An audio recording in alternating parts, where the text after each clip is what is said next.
Hey, this is Kevin Amann, drummer of Burn River Burn, and you are listening to BODS Mayhem Hour. Welcome to BODS Mayhem Hour, your source for all hard rock, heavy metal, new metal, alternative, punk, horror punk, hardcore, rock, and all local bands, with your host, John the Bod, a.k.a. the Bodfather. Hey everybody, welcome to BODS Mayhem Hour. I'm your host, John the Bod, a.k.a. the Bodfather, and as always, I'm bringing you guys awesome interviews. Today is an honor and privilege to have Mr. Kevin Amann. He's a drummer of Burn River Burn. I'm going to be talking to him about their new album that's out entitled, help me out on this one, Kevin, what's the name of the title? Neüstonia. Neüstonia. There we go. Neüstonia, out now on Pavement Entertainment. As always, I screw something up in the interviews or prior to it. So, how's it going, man? It's going great, John. How are you doing today? Awesome. Glad to have you on here and talk about the new album, Neüstonia, and get you guys out there a little bit more. So let's jump right into this. What's impressed you the most about making the album Neüstonia? What's caught your eye about it, if anything, possibly? You know, the making of the album, as far as sort of the beginning, the writing process, is we sort of really gelled on this one. It's our second record. First record was a little more piecemeal as far as people, we got the band together, people brought some songs, other people brought some songs, and we kind of hashed them out at that point. But Neüstonia, we really wrote as a band from the beginning, so because we had 5-6 years under our belt at that point, and we kind of really knew each other and knew our style and knew what we wanted to do. We had a direction. It was a unified front. And we just started with that, and it just came together like a dream. And from there, the recording process was easy. The writing was simple, and the songs were done, and we played them live a billion times, and we got in the studio and just slammed them out, and that's how you want it to go, So that was likely the most impressive thing. I was just stoked how it all came together and how easy it was to write it and record it and slam it out, and it just came out great. How long did it take you guys to record the album? Not that long. I think we did a couple of the tracks in there, or one take Charlies, as we call them. It was like hit record, go, and it was just like that's a wrap. So that was always great. There was a couple more had to Frankenstein together a little bit. It took a little time in editing, but I think in all, as far as how much time we spent, we tracked it all in probably 3 weeks. And then, then mixed it over a few weeks and then got it mastered, and that was it. So we probably less than 2 months for the whole process, really. It stretched over time, but as far as the actual time spent on it, felt like a couple months. Who produced this album, man, for you guys? Mostly us. We had some help here and there. We have a lot of background in recording ourselves, a couple of guys in the band. So we were able to, we have all the gear, all the inboard, outboard gear that we need to track it. We tracked a couple different studios to get the right drum sounds and things of that nature, but mostly us as far as engineering it and tracking it. And then we had some magic in the mixing part of it from Juan Kaipo, who's a kind of a heavy hitter out here, who really sort of transformed the sound with all his crazy gear and his crazy ear. It was adding little snare drum sounds here and there to kind of beef up the snare and getting the kick to really shine. Of course, I'm the drummer, so I'm talking about the drums, of course. But the mixing part, really kind of made it come alive. But the tracking was all kind of like all pretty much us. Do you guys like this to do it on your own versus having a producer, or would you at some point want to? I mean, what's your take on it? That's a heck of a question, because that's exactly what we're talking about right now for our third record. Because there's the grass is always greener. It's beautiful to be able to do it yourself and take your time and get exactly what you want.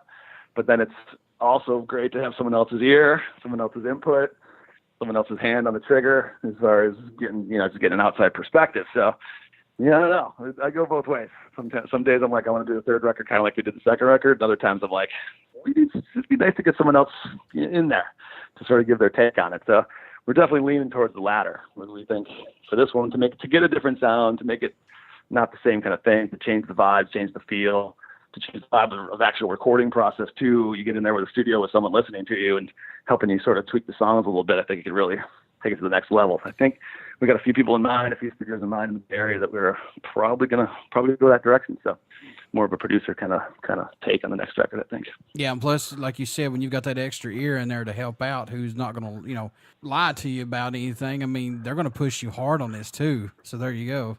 Exactly. And it can do nothing but good. We can always take their opinion and shove it, but it's good to get someone else's opinion, because you just never know. They might be just right. Exactly. Go, never would have thought of that without you. So right. I think that's probably the way to go for our next record for sure. Are there any songs off the new album that stand out more to you on it right now? Possibly. I mean, I know these are like picking your favorite collectible and things like that, Kevin, but are there any that stick out for you? Perfect. Man, my favorite song on there is, I don't know, it's tough, but Into the Vein is one of my favorites. It's kind of like the perfect song to me. It's got the perfect slow intro, kind of the build into a nice perfect verse, and then just a crushing chorus, and the great outro. It's really got it all for me as far as the kind of sound that I dig. But there's a few on there that are like that for me. But then on the flip side of that, I like the more unconventional song structures and arrangements as well too, which we have a little bit of that in there as well. So, but yeah, Into the Vein is a number one for me. Immaculate Contraption is a real kind of a perfect little pop song, if you will, in a really heavy format. It's got the same kind of thing, like verse, chorus, and it just sails. So those are a couple I'd say they're definitely standouts for me. Now, this is on Pavement Entertainment. How's it been working with Pavement and those guys since signing on with them? So far, so good, and it's really kind of a cool, very kind of a new experience for us. It's our first label that we've worked with, so having someone in your corners kind of changed things quite a bit. All the kind of typical stuff as far as press and getting reviews and getting interviews with people like yourself. All kind of they work as the middleman for us for that. Touring, we're hooked up with some booking agents through them that are just, giving us opportunities that are fantastic. And then just all in all, getting the album out and getting the word out and having it, backed by a label is really cool. It's kind of something obviously most bands are always kind of looking for, but we finally got it, and so far so good. It's working out great. I know I've been wanting to ask this question for a very long time to independent bands who do it themselves and who take pride on doing it themselves, but For bands like you guys who've actually gone on with a company like Pavement Entertainment and things like that, does that take the burden off you guys a lot, like, scheduling a lot of interviews? Because I'm sure you guys and plus others are getting a ton of interview requests, but does this make it a lot easier for you guys, or do you like to have some type of control of it, though? It kind of goes either way, but I prefer it this way for certain. I was doing a lot of the booking for our band, and that was a major time suck. and I, you don't want to, as a band, as an artist, which all of us are, and we have day jobs here and there, and there's a lot of time in the day. So it's kind of like to have someone else doing it for you is a godsend. Sure. It's like, we're willing to give up some of that autonomy to have some help, to have things handed to us, do this, do that. We're like, okay, it's a lot easier is kind of like to go that route as far as we're concerned, where we are in our lives, and our personal lives and our musical lives. Just to have having someone help us out has been crucial, because you do get burned out when you're doing everything. You're trying to write, you're trying to get together, you're trying to rehearse a show every week. Like, when's the time for the business? And there's not as much as there used to be. So having the help of a label's been awesome, very awesome. How much growth musically have you seen this band go through up to the release of this album, or has it just been more of a personal growth for each of you guys? It's been a sort of a synergistic growth for all of us as far as coming together. When we first started, there was a sort of an idea of what we wanted to sound like. It was like, if you were listening to our very first stuff, our very first record, it was like, obviously we had Sabbath in mind, and obviously we had Soundgarden in mind, and we were like, we wanted to do a sort of a post-grunge kind of stoner rock kind of thing in a kind of a neat package. We actually purposely wanted to package ourselves as a change of pace, because we were all doing all kinds of different genres. Like I was like in an acid jazz band, and other guys have been in just full on metal bands. And it was like everyone was bringing different ideas to the band. But we're like, how do we come together? And we had this idea, and we went for it. But now, flash forward, 7-8 years, now it's more organic.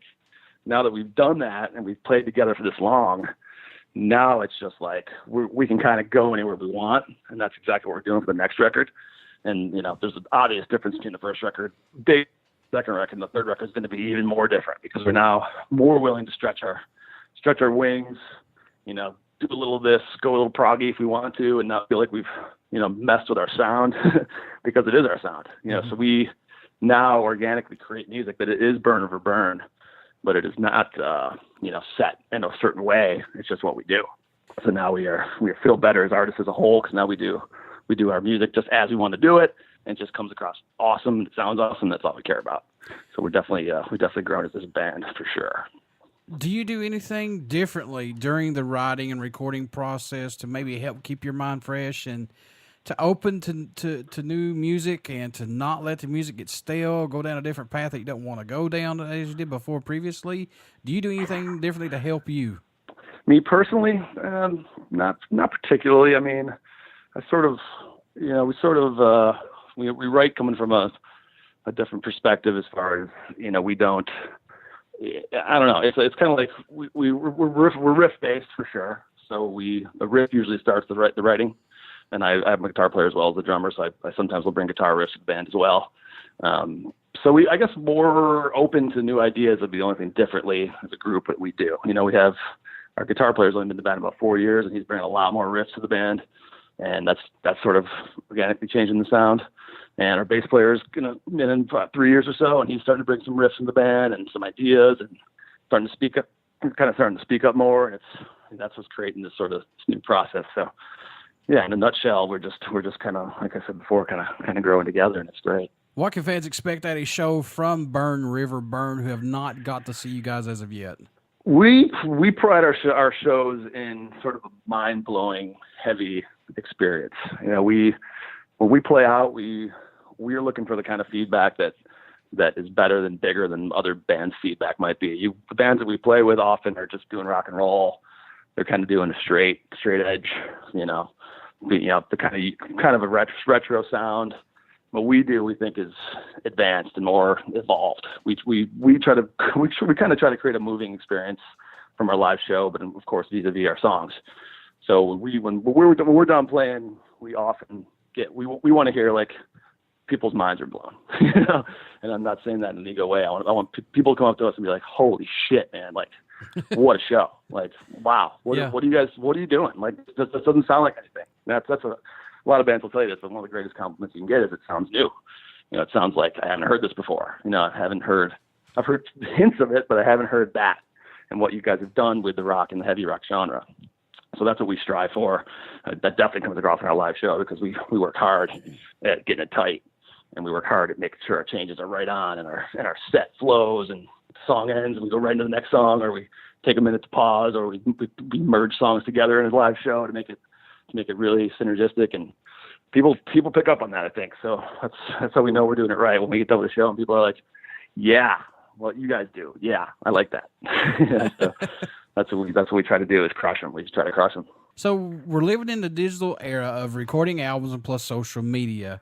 Do you like this that we're living in now to get music out there quicker with the digital era and plus, social media to reach out there to more fans that's not got to hear you guys as of yet? Do you like this? It's another awesome question, John. It's a $10 million question. I mean, it's got its pros and its cons. It makes things a lot easier when you got millions and millions of people on one site. Facebook as an example, and all I got to do is put down a little bit of money to get to those eyes or ears. It sure makes it easy. Yeah. I mean, we have the help of the label, of course, too, but like before the label and still today, it's really nice when you want to say, well, let's put down $50 to get to, 10,000 people that like heavy rock in this area that we're traveling to. And just like that, with basically a click of a button, you can reach those people. They become your fans. They might come to your show. They might buy something, and it sure makes it easy. So there's definitely that. But of course, on the flip side, social media is kind of weird in the way that a lot of people like it, but a lot of people will tell you as well, especially musicians, that being so connected is kind of weird because back in the day there was a certain level of distance between the band and the fan. and it was kind of cool. It kind of created mystery, and like a lot of the mystery is gone. You know, a lot of the idea of how it used to be, where a band was good enough to get signed, and those were the bands that you heard, but you never could talk to them online in 2 seconds. You know, they were there, and they would come to your town, and they would kill you, and you'd be like, yes, I love them, and I get their autograph. Yeah. And now it's like, well, hey, I'm coming to town. Oh, can't wait to meet you. You know, everyone just chats online, and it kind of some of that mystery has been sort of squashed. So, you know, social media is good. It is what it is. I'm glad it's here for the most part. And there's other times where I'm like, damn, it just gets annoying. And you try to post something and everyone comments. Everyone's got an opinion. And you're like, just back off. Let me just publicize my band without your opinion. Yeah, so I agree with you. I'm all happy about it. I agree with you, because when I was a kid growing up, you know, when I saw Guns N' Roses for the first time on TV and I wanted to find out more about them, I had to go and buy like Hit Parader or Circus Magazine to find out more about them, you know. And they were more of a, and you were right, man. It's more of a, I don't know, a mystique with these bands back in the day until, you know, and now it's like, oh, I'm just sitting at my house eating a steak or grilling out on the grill. It's, you know, it's like it's like I don't want to know that. Yeah, it's like what? Yeah, nowadays you hear a band, you can find absolutely everything about them, including their personal lives, in like 5 seconds. And it's kind of like, wow, it makes the whole idea of the idea of the rock star kind of go away a little bit. And you know, as striving rock stars, we don't love that part of it. What does Burn River Burn bring to the table for music, in your own opinion, that's not out there as of right now, possibly, if anything? You know, that one for me is pretty easy, because what I personally love in music is like, you know, that sort of hair standing up in the back of your neck, that sort of epic quality of a good singing part, or just what makes awesome freaking music. You know, like I was mentioning earlier, different than your average rock band who's sort of rehashing the past. Mm-hmm. We're trying to do something a little bit different, but it's not that different. We're not reinventing the wheel. But what we are doing is we're working very hard on making songs that move you, making songs that make an impact, you know. And that's, to me, what makes great music. So like anyone who says a band that's not doing anything new, but yet they're making killer music, they're just like songs that are just badass, that's kind of it's not doing something different, but it's doing something that's what music's supposed to do, you know. So some of the bands that are out there today, some of them are doing just kind of bullshit, and it's nothing new, it's nothing fresh, you know. It's good rock and roll, the guitars sound great, the drums are hitting them hard, but it's not like music that you would go back and play again, that you're dying to see, that you're like, oh, you know, gives you that feeling when you first heard heavy music, that just makes you like, oh, it makes you want to, you know, pump your table, as far as, you know, what we do, not necessarily new, but a little different than a lot of the bands out there. So just making great music, getting it perfect live, going out there, you know, making great records and making great shows, and just trying to bring that to the table. Support-wise, Kevin, do you guys get a lot of support from your hometown, or have you seen support more from not in your area, like via radio and plus via venues, man? I mean, let's talk about that a little bit. Well, San Francisco is a weird town. You know, we actually all of us live here still, except for one guy's in Oakland, but all of us are actually in the city of San Francisco, and San Francisco is ever changing as far as what people do, and there's just so much to do. It's always been a tough town as far as getting a lot of people to the local shows. So we actually get more support in the outskirts, which is like little, you know, smaller towns where rock and roll is still big. And there's like, you know, there's some tiny towns outside of San Francisco that have more rock venues than San Francisco. So yeah. we have like 3 places in San Francisco that we like to play. We know people will come and we'll have a great show, but we are barely here. We play like in San Francisco maybe twice a year. And then we just get out to where, you know, rock and rock radio and things like that are still thriving. So yeah, we found getting out of San Francisco is better for us. Yeah. People are digging the sound out in other places. So we get out there as much as we can. So we're playing like Concord and, you know, a bunch of towns you probably haven't heard of, but like there's killer rock venues sitting in the middle of these towns, and they're packed. You know, we show up and they're packed whether they know our band or not. They're packed because people still are digging rock and roll and digging the sound and loving what a live rock show can do. So we get out there as much as possible. Get out of Frisco and get out to all the towns that have rock clubs and do our best there. That's crazy because when I think of metal music and things like that, I think of New York. I think of Texas. I think of especially California and San Francisco and the Bay Area and things like that, man. That's crazy to. Yeah, it is crazy. And there is still a scene, quote unquote, here, but it's not. Yeah, it's definitely not what it was, especially in the thrash metal days of the early '80s. And it's just, Sure. That's metal. This is the forefront, and it's still here and it'll always be here. But to me, I wasn't here when that was happening, but it's just San Francisco has just changed so much in 30, 40 years that it's not the town. We love living here, but it's not the town to kind of do all these. No band could ever stay in San Francisco and kind of blow up like they did back in the day. Not saying that the thrash metal band stayed here, but they came from here, and they all those great bands sort of lived here and came from here, and it might happen again someday, but it seems unlikely. You never know. Biggest part for you being part of a Burn River Burn. What's been the biggest moment for you so far that you can be thankful for this band, man?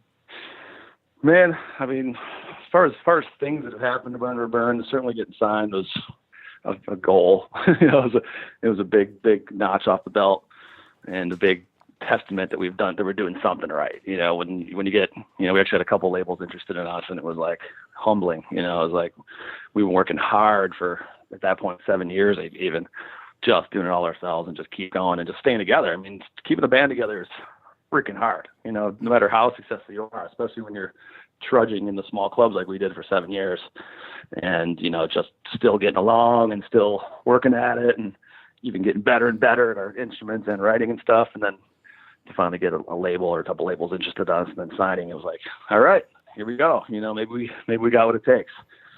So that was huge. And it opens up so many doors that, of course, you never know could happen now. 'Cause now that more and more people are hearing us, and if we're doing what we think we're doing and making music that could change the world, then this is the place we need to be. So getting signed and getting support and getting some validation that we're a good band it's been huge for sure. Folks, Burn River Burn's new album, Neüstonia, is out right now on Pavement Entertainment.